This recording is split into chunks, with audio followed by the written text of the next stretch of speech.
What's up guys, it's Mike here, who back at again with another banger. And today, I hate these types of people, because they're willing to lie, I'm sure just for money, because it just makes no sense why they would think these things. It just sounds disingenuous. Today I'm watching a video from PragerU. It's this black woman saying, "What? I can teach you about racism." The thing with these channels, they always love to use a token black person to push their agenda.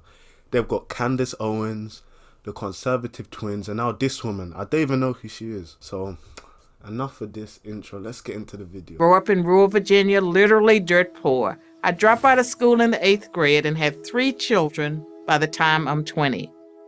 I consider myself to be a reasonably modest person, but even I have to admit that's quite a journey. How did I do it? I worked hard. Not crazy 24/7 hard, just hard. I made good decisions. Not brilliant 3-dimensional chess decisions, just good ones.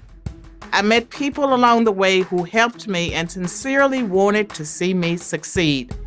Not because they had something to gain, but because they were decent people. Almost all of these individuals, by the way, were white. Let me not lie, here's the first red flag.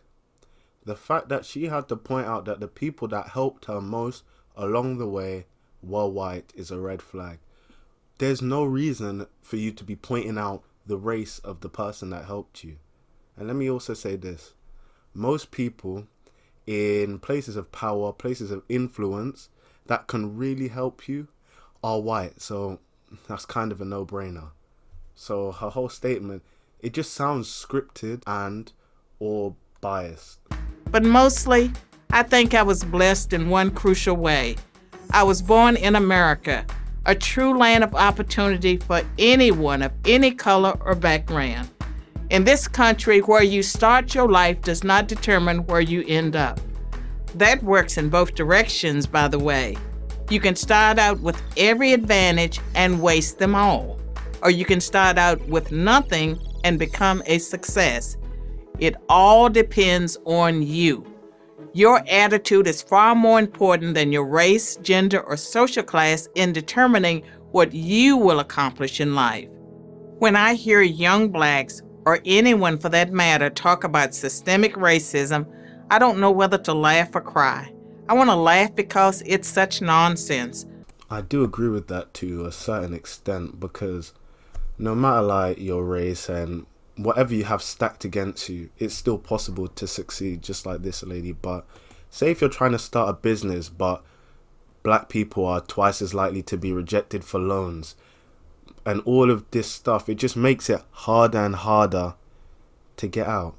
I also find it confusing how she could say that there's no such thing as systemic racism when I'm sure she was alive when redlining was a thing. I'm sure she knows what mass incarceration is. And I'm going to use some UK examples because that's where I live.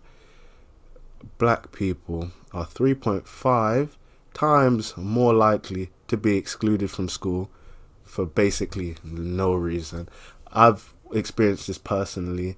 This is in primary and secondary school. I was excluded for literally pointing at someone. So this is just not made up. We're also more likely to be stopped and searched for no reason. I want to cry because I know it's pushing untold numbers of young blacks into a dead end of self-pity and despair. Instead of seizing the amazing opportunities America offers them, they seize an excuse to explain why they're not succeeding. I was born into a world where systemic racism was real. No fooling, outright bigotry, back of the bus real. But here's what you need to know. Yes, that racism shaped the black experience, but even then, it did not define it. Change was in the air. Call it systemic reform. And especially for her time, when she was younger. If you don't know, the social expectation for black people was so much lower. When my dad was growing up, he told me that they told him, if you're basically very smart, the best thing you can do is be a line manager at the supermarket. So they're already setting black children up to be just normal, low class people. They're not allowing them to have dreams and aspirations. Also, because they said that black people can't be on TV and all that type of stuff.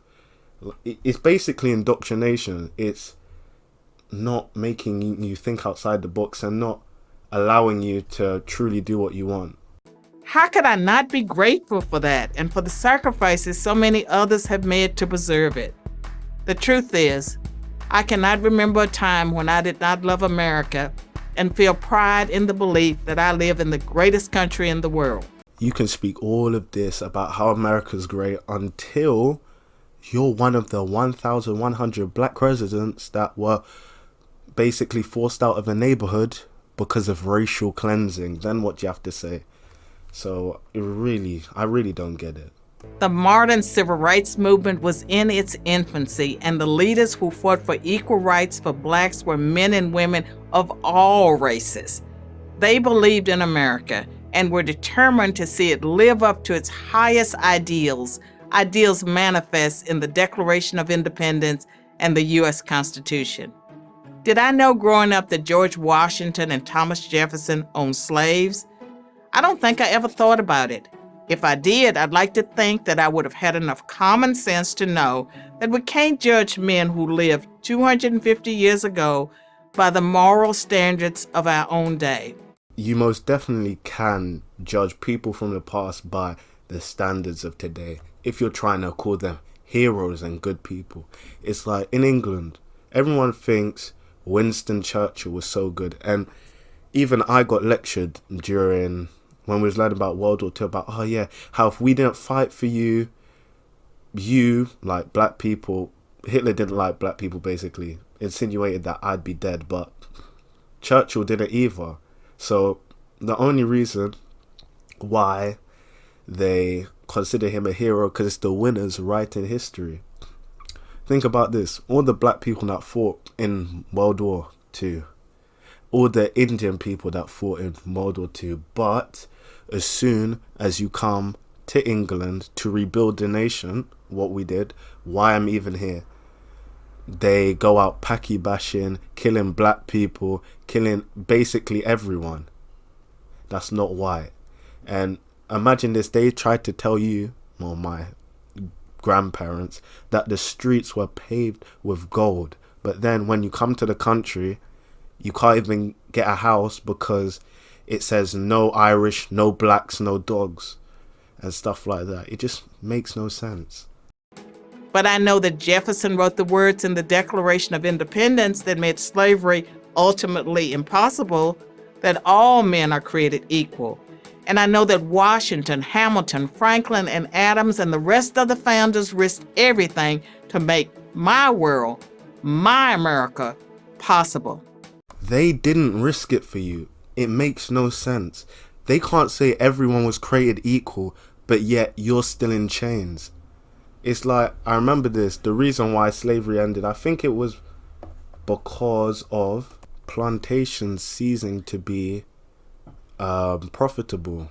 Since the Industrial Revolution and advancements and improvements in agriculture were benefiting the British economy, plantations ceased to be profitable. The slave trade was overtaken by more profitable use of ships. And if you think about this, if you paid someone, they're not gonna basically burn down your business and run away. But slaves often did that.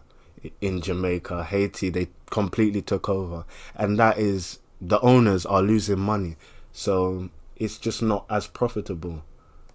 They didn't do it because they thought you were equal. They done it because you're no longer useful to them.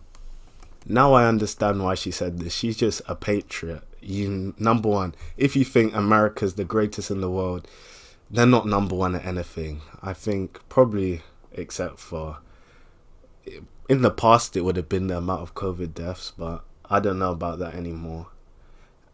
And maybe the amount they spend on their military is the most. But that's about it. You're not really that great. You don't even have free healthcare. Come on. Anyway guys, I had enough of this video. Make sure to like and subscribe, because if you watched this far, you might as well sub. You clearly enjoyed it enough to spend 9 minutes of your life listening to me rambling on about some stupid person. Anyway, in a bit, you man.